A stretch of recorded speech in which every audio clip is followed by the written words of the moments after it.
What's up, Prize Fight fans? I'm Brian Tong, and this is another big-time battle. Now, everyone wants to know, how does BlackBerry's first all-touchscreen phone stack up to the competition? Well, many of you guys left BlackBerry to jump to the iPhone, so we're bringing you a Prize Fight punch-out between BlackBerry Z10 and Apple's iPhone 5 to see if they've done enough to bring you back home.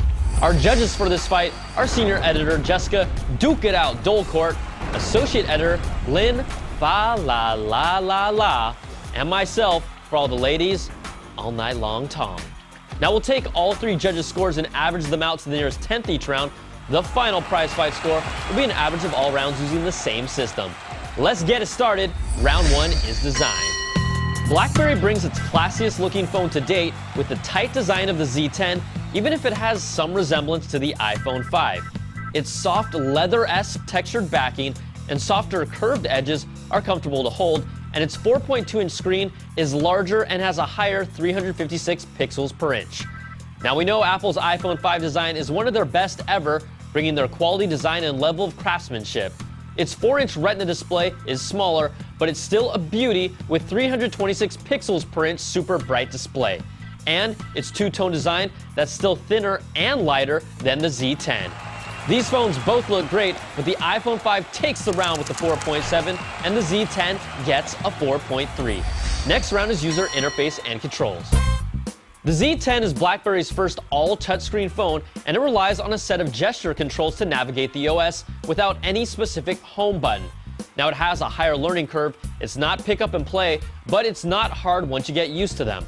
You can pull down from the top to access services, swiping from the bottom takes you to the multitasking screen to close apps, and accessing the BlackBerry Peek feature to check out your notifications is this T move. Now there's nothing you don't already know about iOS. It's still the easiest UI on planet Earth, but it hasn't evolved to add more features like customization or better notifications pull down. My nieces and nephews can use it with ease, but Apple can still bring more to the table while keeping it simplified. The iPhone still takes this round with the 4.7, and the Z10 gets a 3.7. So after averaging 2 rounds, the iPhone 5 leads round 3's features. The Z10 brings new features to the table that we haven't seen from other phones with its 1.5 GHz dual-core processor. I'm a fan of its keyboard that allows you to flick suggested words as you're typing your messages and then deleting letters or entire words depending on how you swipe backwards, and that's pretty nifty. BlackBerry Messenger is part of their heritage and is their best version yet with video chatting. You'll also have NFC to immediately add contacts and a universal search. And let's not forget HDMI out and an expandable memory card slot. The preloaded Documents to Go is nice for business users, and the BlackBerry Balance feature keeps your work and personal lives separate on the same phone. But its drawbacks are a weak Maps app that lack local businesses when you zoom in and no walking or transit directions. Their voice assistant is pretty mediocre, and the BlackBerry World Store has content but can't compare to the library of apps that Apple brings. Now, Apple's iPhone 5 dual-core A6 processor is blazing fast, and Siri becomes more useful with sports, movies, and food recommendations. Now, Siri is arguably the best assistant right now, but it still hasn't lived up to the hype, and it takes way too long to get information back from its servers. Maps brings turn-by-turn directions, but it's still a step back from what it was before, and Passbook still remains rarely used, and it needs some help, or else it's another wasted Apple feature. But Apple really shines with its App Store that still tops in the industry, and no one can match the content available on its platform. Both phones have features that make them unique, but it also places where they fall short. So we're calling this round a tie at 4 points apiece. Next round is web browsing and multimedia. The Z10 brings its WebKit-based browser with tab browsing and has the ability to turn on Flash support. It's a solid performer, but we did have a few hiccups rendering some pages correctly. Now, its 8-megapixel rear camera takes overall good-looking pictures and 1080p video as well. It also has this cool time shift mode for picking the best picture from a bunch, and a robust built-in editing mode with tons of effects and filters.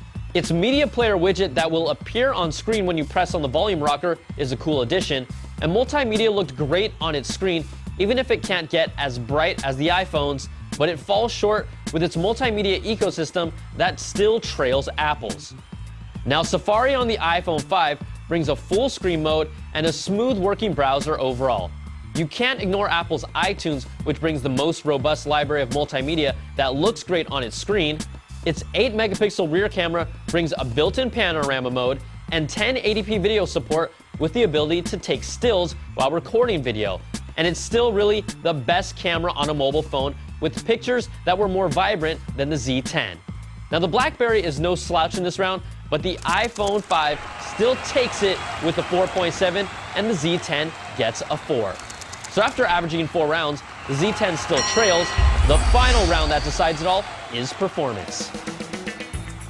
Both phones are solid performing ones, but side by side, it's the iPhone 5 that's faster to navigate across the board. Battery life received mixed results with the Z10 between our staff, but our labs tested it out to 10.6 hours of talk time compared to around 8 hours for the iPhone 5. Now, 4G LTE performance will vary in your area, but it was excellent for both phones in San Francisco, and call quality was solid, but will obviously be different depending on your location and carrier. Now, fast don't lie, and the iPhone takes it, yep, another round with a 4.7, and the Z10 gets a 4.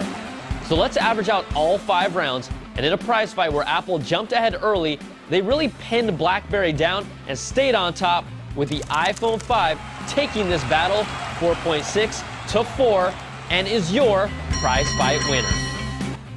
Now guys, the point of this prize fight wasn't to give Apple another win, which we did, but it was to show you that BlackBerry is back in the game, and although it might not be able to lure hardcore iPhone and Android users yet, the new BlackBerry has given their diehards a phone they will want, and it's a solid foundation to build on. I'm Brian Tong. Thanks for watching. We'll catch you guys next time for another prize fight. Woo!